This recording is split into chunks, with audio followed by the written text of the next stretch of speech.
cómo fabricar circuitos impresos y soldar componentes. Enseguida explicaremos este proceso. A mano alzada. Esta es quizás la forma más artesanal y económica de elaborar las pistas de un circuito. Veamos en qué consiste el proceso. Primero, con un lápiz suave, debes hacer el dibujo en papel. En ese momento debes tener a la mano los componentes con los que armarás tu circuito, porque es necesario tomar en cuenta sus medidas reales. Solo así sabrás dónde y cómo colocarlos en el impreso. Y si es posible, utiliza otras herramientas que puedan facilitarte este trabajo de diseño. Por ejemplo, el vernier. 2. Ahora diseñaremos un circuito simple, solo para mostrar el procedimiento. Se trata de una fuente regulada a 5 voltios, con un regulador 7805. Este es nuestro diagrama eléctrico. Lo primero que debemos hacer, por lo menos mientras adquirimos experiencia, es segmentar nuestro circuito en 3 bloques principales: entrada, proceso y salida. Y en este orden, acomodaremos los componentes.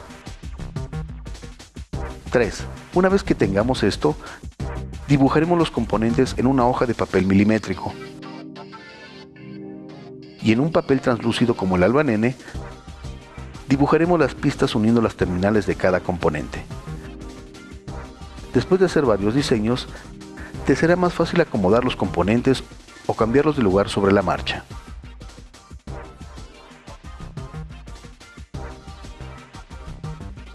Cuatro. Tomando siempre la referencia del diagrama eléctrico, dibujaremos una línea entre los componentes. Por ahora, no las remarcaremos para que luego podamos borrarlas si es necesario. No olvides que como serán pistas de conducción, nunca deben tocarse o cruzarse entre sí. 5. Una vez que hayas terminado y verificado las rutas de las pistas, podrás remarcar las líneas y acomodarlas de manera determinada. 6. Trata de agrandar el área de las terminales de los componentes llamado pads, ya que aquí se aplicará soldadura y por lo tanto se requiere más área de contacto.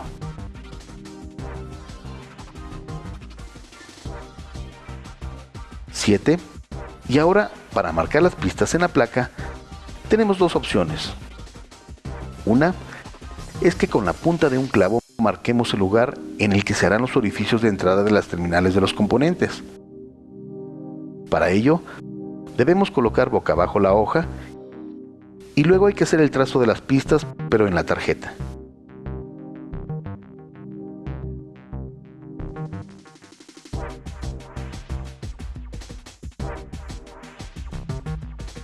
La otra opción es colocar cinta de aislamiento, comúnmente llamada masking tape, sobre la tarjeta.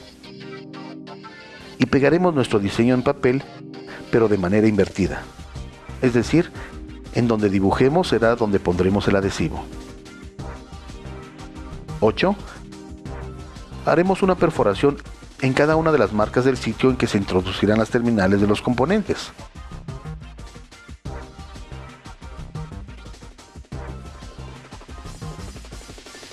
9. Con una navaja de tipo exacto, recortaremos las pistas para hacer una mascarilla. Este proceso debe hacerse con mucho cuidado porque la navaja es demasiado filosa. Eliminaremos las partes sobrantes hasta que todas las pistas queden descubiertas. Y luego rellenaremos estas con un marcador de tinta indeleble, cuidando que ninguna quede descubierta. La capa de cobre también debe quedar totalmente cubierta. 10. Por último, retiraremos la mascarilla de masking tape y así nuestra tarjeta estará lista para ser grabada en ácido. Calcomanías. Para evitar el trabajo artesanal de recorte realizado en el método anterior, podemos utilizar las planillas de calcomanía especialmente diseñadas para elaborar circuitos impresos. Estas calcomanías tienen formas básicas de líneas de pads, curvas y otros trazos. Para utilizar este tipo de calcomanías, la tarjeta debe estar libre de polvo, grasa y otras impurezas. Si se requiere limpiar la placa, utilizaremos un trozo de algodón humedecido con alcohol. Para iniciar este procedimiento, debemos marcar el sitio en que se harán los orificios de entrada de las terminales de los componentes. Y después hay que pegar las calcomanías.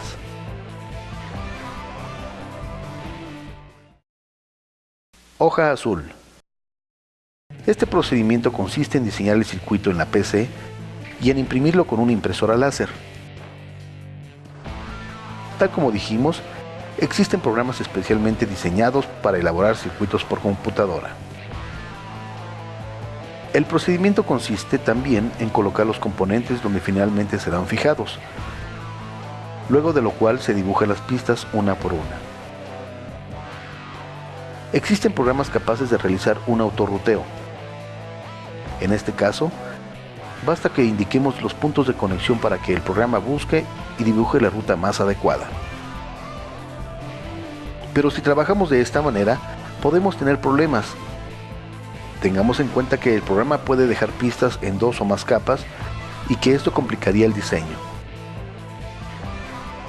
Bueno, cuando ya tengamos el diseño lo imprimiremos mediante la opción mirror o espejo. Así, cuando pasemos las pistas a la placa, quedarán impresas de manera correcta. No olvides que la impresión debe ser en láser. Y ya con nuestra hoja azul impresa, la recortaremos y la colocaremos de modo que las pistas queden hacia la placa. Y aplicaremos durante unos segundos el calor de una plancha caliente al máximo para que el tóner se transfiera de la hoja a la placa. Una vez hecho esto, dejaremos enfriar y retiraremos la hoja con cuidado para no desprender las pistas del cobre. Y si es necesario, retocaremos las pistas con un marcador indeleble. Ahora sí, la tarjeta está lista para ser grabada. La ventaja de utilizar el proceso de la hoja azul es que una vez que se tiene el diseño en la computadora, podemos imprimirlo cuantas veces lo queramos. Serigrafía. Se recomienda usar este método solo cuando se van a hacer muchas copias de la misma placa. En él se emplea una malla con una plantilla hecha mediante un proceso fotográfico. Esto funciona así. 1. Cuando ya se tiene el diseño del circuito en un software para diseño PCB, se imprime en espejo y luego se saca un positivo fotomecánico o de preprensa digital. Es una especie de acetato, pero con la impresión totalmente opaca, y no como las impresiones en láser que son translúcidas. 2. Se prepara un marco con una malla de serigrafía de 90 hilos por pulgada y se aplica una emulsión fotográfica. Después de esto, se coloca el positivo de nuestro diseño y se expone a una luz intensa durante unos minutos. 3. Finalmente se aplica un chorro de agua a presión en todo el marco, para eliminar la emulsión solo en nuestro diseño. Y la plantilla quedará en tales condiciones que si hacemos pasar tinta por encima de la malla, únicamente llegará a las pistas. Gracias a esto, lograremos una impresión perfecta en nuestras placas vírgenes. En Internet existe mucha información e incluso cursos completos de serigrafía, para que conozcas más a fondo este proceso. Método eficaz de grabado. Bien, pues ya explicamos la forma de dibujar o transferir las pistas en la placa virgen de cobre. Ahora describiremos el proceso de grabación de esta placa. Llamamos grabado de la placa al proceso de quitar todo el cobre excedente y dejar solo las pistas para que tengamos nuestro circuito impreso. Para hacer esto, necesitamos una sustancia química que sea muy corrosiva y que ataque rápidamente al cobre. Una de las más recomendables es el cloruro férrico. Es un compuesto que en unos cuantos minutos elimina el cobre restante de nuestro diseño. Existen en el mercado productos reciclados. Cuando el producto es nuevo, se encuentra en estado líquido.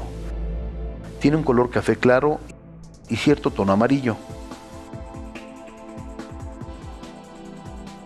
En cambio, un producto reciclado es viscoso y muy oscuro.